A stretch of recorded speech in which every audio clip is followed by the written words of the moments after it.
Today, for the Vancouver Humane Society's Plant University platform, we're going to explore the issue of farmed animal welfare in Canada.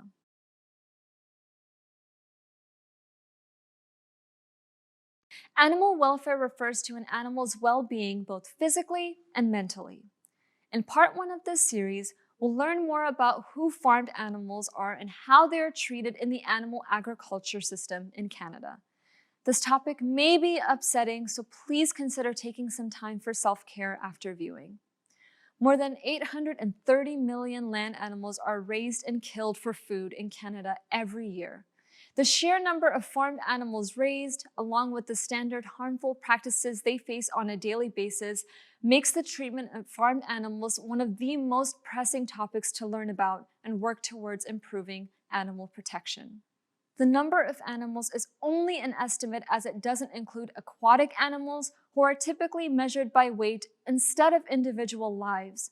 It also doesn't include those who are treated as byproducts, such as male chicks who are deemed to be of no value to the egg industry because they don't lay eggs and as a result are killed soon after hatching. But who are these animals? Most people don't have a lot of experience around farmed animals, but the truth is they are very similar to the dogs, cats, and other companion animals we open our homes and hearts to. They have distinct individual personalities and a variety of interests.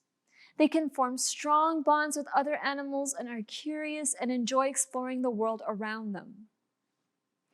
For example, chickens are intelligent animals, with research showing that they can understand basic math and can count.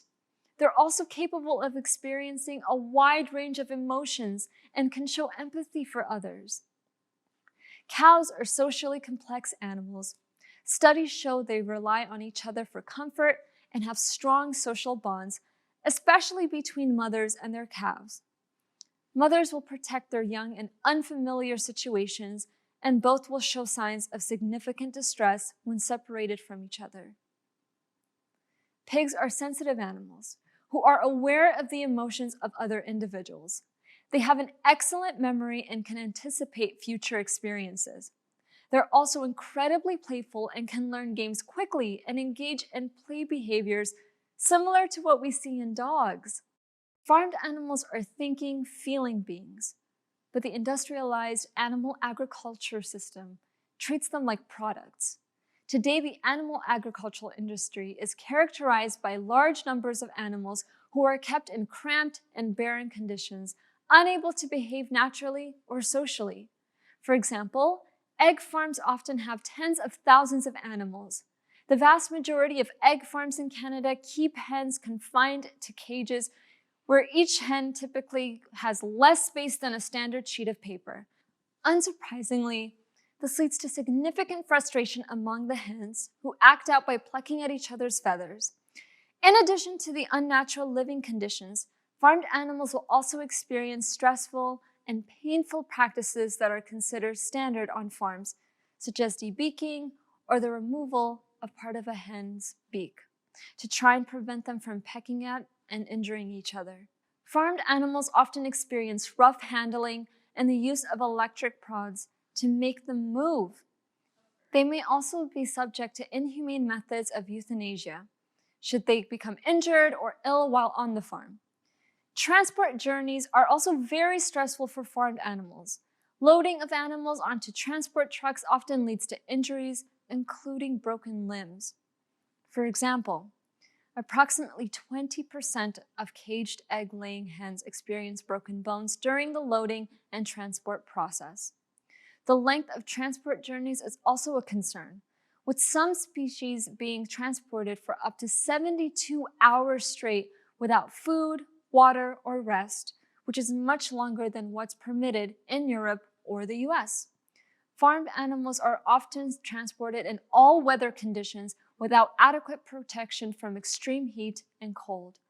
Reports of pigs seen suffering from dehydration on transport trucks during the summer heat has sadly become all too common across Canada. By the government's own estimates, 14 million animals suffer injuries and 1.6 million die during transport journeys every year. It goes without saying that slaughter is inherently stressful for farmed animals, from frightening sights, smells, and sounds, to rough handling and fast-paced slaughter lines that put both animals and workers at risk of injury. This creates the potential for inhumane slaughter practices. There are many animal welfare concerns at this stage. For example, chickens are most commonly slaughtered by being hung upside down by their legs on an assembly line, before being moved through an electrically charged bath intended to stun them and render them unconscious. This fast-paced process, during which upwards of 175 or more birds are slaughtered per minute, can easily lead to failed stunning and significant suffering as a result. Now that you've learned a bit more about who farmed animals really are and how they're treated under today's animal agriculture system, we encourage you to take good care of yourself as you process all of this information. Enjoy a few heartwarming clips of animals at farm sanctuaries, or consider going to visit a sanctuary near you. When you're ready, you can check out part 2 of this series, which will explore the laws related to farmed animal welfare in Canada. Part 3 will outline actions we can take to help protect farmed animals and create change. You can also learn more by clicking the links below the video for more information and resources. And don't forget to subscribe to the Vancouver Humane Society's Plant University platform and email list to stay up to date on new content and to help animals.